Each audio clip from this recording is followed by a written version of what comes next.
exciting part of our 2016 winter travels was the 3-week visit we made to Cuba.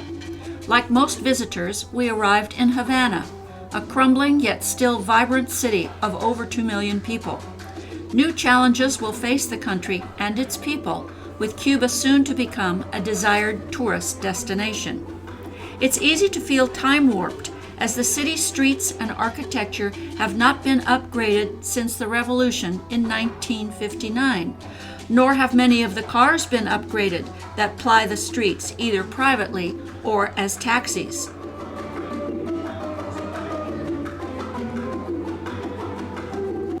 We chose to stay in the leafy residential area of Vedado, where many of the private homes and apartment buildings are now casa particulars, with reasonably priced rooms for travelers like ourselves.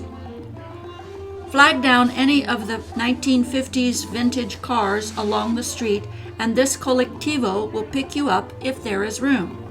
Driving along the Malecon, the city's seafront, can be quite dramatic if it is not closed due to overly aggressive wave action. The area of Havana Vieja, as the Old City is called, is the most historic area to visit. The Baroque-style cathedral, finished in 1787, is one of the oldest in the Americas. We visited during Sunday services, enjoying the art and architecture as much as the music and the ceremony.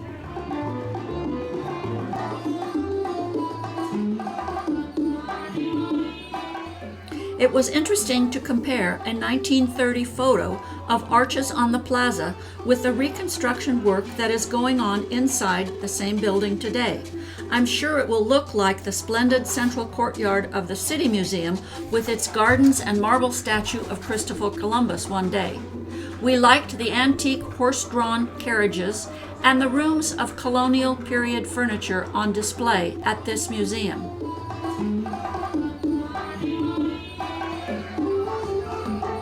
In the Old City, restaurants can be found in some unlikely places. These private restaurants are called paladars and occupy some decidedly small spaces. Our favorite could serve maybe 20 people. Always crowded, the food was terrific. And so were the mojitos. Of course, there were street vendors selling food too. This chef was making churros right next to a window in the wall producing hot chocolate, great for the cool temperatures of that afternoon. Still hungry? How about a stand selling hot steamed corn on the cob? Or what about a freshly peeled orange? We found lots of intriguing things simply by walking on the mainly pedestrian streets, like a chess match that was in progress. Or 2 artists at work on the same painting. There were many local artisans selling their wares along the streets, and musicians seemed to be on every corner. The music generating impromptu dancing, perhaps to entertain the street sweeper. Havana is known for its splendid variety of architectural styles. Many landmark buildings have been beautifully restored, like the overly Baroque Grand Theater of Havana, or this 19th century hotel. And check out the early Art Deco of the Bacardi building. But many places are still works in progress, as you can see by this half-finished mercantile building. Restoration is slow work, and you wonder if buildings like this will fall down before it can be reconstructed. Second and third floors of apartment buildings are in bad shape too, making you question the livability of the occupied rooms below. Parks and green spaces and the many plazas provide outlets for hundreds of book stalls, or capture the youthful energy of soccer practice. You can turn your energy into salsa dancing lessons with a local band of musicians. Outdoor art abounds, whether it be the whimsically painted cats at the plaza or a long mural of historical figures made from colored sands. Local talent is easily displayed along many curbsides. Fidel Castro and Che Guevara are featured in many political murals, especially those that are near the Museum of the Revolution. This was a former presidential palace. The Tiffany-designed interior is currently being restored. A mural of the motor yacht Granma brought Fidel and his exiled supporters from Mexico back to Cuba, and this is a tank used in the Bay of Pigs battle. Sloppy Joe's bar looked to be a friendlier option nearby, and yes, Joe did invent that sloppy sandwich. The long bar served a variety of tropical rum drinks, and we ordered lunch, a monumental hamburger. Good thing it wasn't sloppy. Havana's harbor has long been protected by fortresses flanking each side of the entrance. The Castillo de la Real Fuerza in Havana Vieja dates back to the mid-1500s when it was built to guard the city against pirate attacks. Later, the Fortaleza de San Carlos de la Cabana was added to the city's defenses on the opposite side of the harbor. It is the largest fort in the Americas. It also served as a military prison and was the headquarters for Che Guevara during the revolution. Probably one thing that the revolution did not change was the upbeat music of Cuba. It was everywhere and very engaging.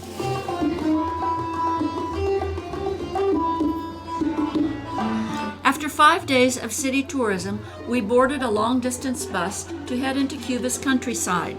Traffic was generally sparse, truckloads of sugarcane and horse carts swerving to avoid numerous potholes in the road. The Valley of Viñales is one of Cuba's most magnificent natural settings. The little town of the same name thrives on tourism, albeit on a different scale than Havana. The daily tourist trinket market was in full swing with items featuring Viñales' main product, tobacco and cigars. Most of the houses in Viñales have been turned into casa particulares, clean rooms to rent in private premises with very few vacancies. Likewise, the restaurants were thriving with tourist business too. Viñales was one of the few places that had well-stocked small supermarkets, catering mostly to the tourist trade. I mean, water and Pringles, what more does one need? More typically, local markets had bare shelves and provided just the government-subsidized necessities like rice, beans, eggs, and oil. Fresh produce was largely sold from street carts or at the sparsely supplied central market. We joined a walking tour one morning that led us quickly through town and into the agricultural area of dramatic rocky hillsides where traditional tobacco-growing farms nestled serenely under the limestone cliffs. Fields here are small, so machinery is not effective, as are oxen with hand plows. Maybe the farmer could even coax a tourist into doing his hard work instead. It was interesting to compare tobacco harvesting methods to those we know in Ohio. The stalks are cut in small sections. These are set atop long poles. Then the poles of tobacco leaves are carted away to the barns and left outside to wilt before being hung up on the racks inside the barns to dry. All of this tobacco is used for making cigars. We were invited into the farmhouse, passing through the kitchen, which had both gas stove cooking and the more traditional wood-fired stove. There are 3 components to a cigar. Take the inner core and tightly wrap into an inner leaf. Trim this and then wrap again with a carefully selected outer leaf. Ready to fire up. Al, who does not smoke at all, had a try as well. Our walk continued past other farm holdings in the area where sugar cane was growing. Another field held taro roots, and yet another an abundance of pineapples. There was the usual assortment of farm animals, and we learned about the music tree. Maracas are made from this fruit. We spied a tree rat, Cuba's largest indigenous mammal. Hop-on, hop-off tour buses gave us easy access to Viñales' primary tourist attractions in the area. The Cave of the Indians was an ancient dwelling place. Crowded but well-lit paths terminate at an underground river. The boats take you back into the national park.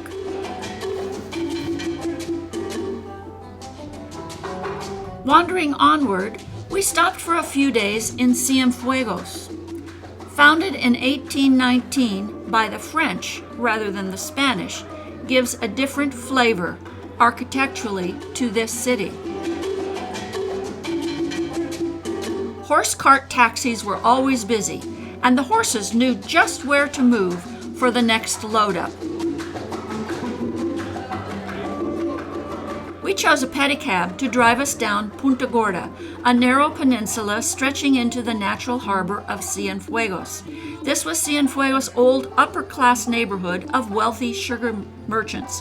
It still has remarkable homes looking like palaces. The Palacio de Valle, now a restaurant, displays overabundance of decoration that was popular back in the early 1900s. The once exclusive yacht club now offers variety of nautical excursions, keeps the local sailing active, and provides berths for visiting yachts. A winding road through cane fields and verdant forests took us to the protected area of El Nicho. We hiked well-tended paths, pausing to examine a curious curly-tailed lizard before reaching the first of many of the national park's waterfalls. The many-layered cascades invited hikers to splash around in the lower pools. Al decided to launch himself over the falls into the bubbling clear waters below. This was followed by lunch at a very local restaurant and was the perfect finish for the day. Trinidad is a well-preserved Spanish colonial settlement that has become a popular tourist magnet. Deservedly so, as this UNESCO World Heritage City has much to offer. The Iglesia Parroquial de la Santísimo de Trinidad sits at the head of the Plaza Mayor and provides the best vantage spot to view the lovely sunsets. We joined locals and tourists alike, climbing up the steps leading to the Casa de la Música to settle down with a cold beer, or yet another mojito, and listen to the salsa band of the day. Salsa music is classic Cubano. Indeed, I think Cubans are born with this music in their blood, and I think they are born knowing how to dance the salsa. Again, we lived in rooms in casa particulars, although the casas here were sometimes hard to spot on the quiet cobblestone streets. Ours had an art shop in the front that we passed through to get to our room upstairs. The fantastic Municipal Museum is housed in a grandiose mansion, formerly belonging to a sugar estate baron. Although the stylish decoration of the room spoke loudly about his wealth, it was a little hard to visualize people actually living in this house. One morning, we hopped aboard a little tourist train headed for the Valle de los Ingenios. We passed through the residential outskirts of town and into the still verdant valleys that contain dozens of sugar mill ruins and the old haciendas of slave traders. Today, these historic sites are overburdened with vendors selling locally produced wares. At least you could watch the women as they worked on the lovely embroidered cloths that are famous in this area.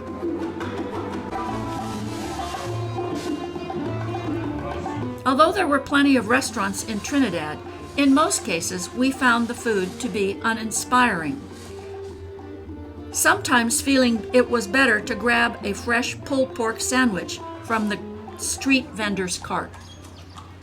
The clip-clop of horse hoofs was common in Trinidad, with horses as numerous as taxis and better suited to operate in the narrow streets. Of course, even a horse cart can have a flat tire. We were watching a game of dominoes when we realized we were right in front of a cigar factory. About 30 people were working in this factory, each one producing 250 hand-rolled cigars a day. The method and technique was much the same as what we saw at the farm, except that the initial roll was put into a press for several minutes. I tried my hand at it. Well, even with a lot of help, it was not easy.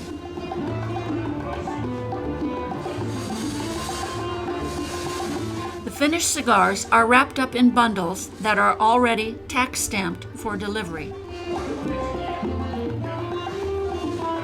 We had not had very warm weather, but did pick a great day for some sun, sand, and swimming at Playa Ancon, the beautiful beach near Trinidad. With our time in Trinidad coming to an end, we caught one last sunset and spiced it up with the music of yet another band. We had another beer and vowed that the next time we came to Trinidad, we would have certainly learned how to salsa.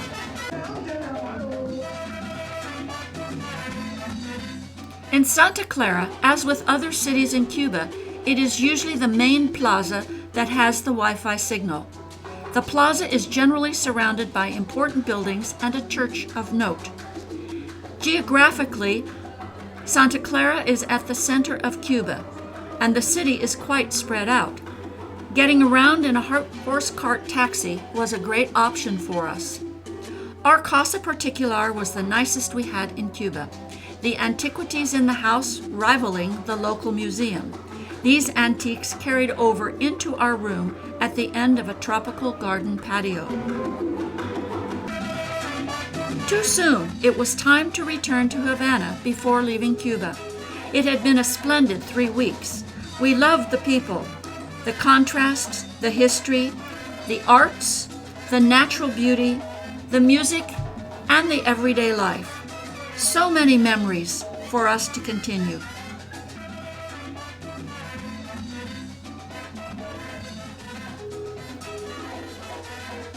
For sure, we will return for another visit.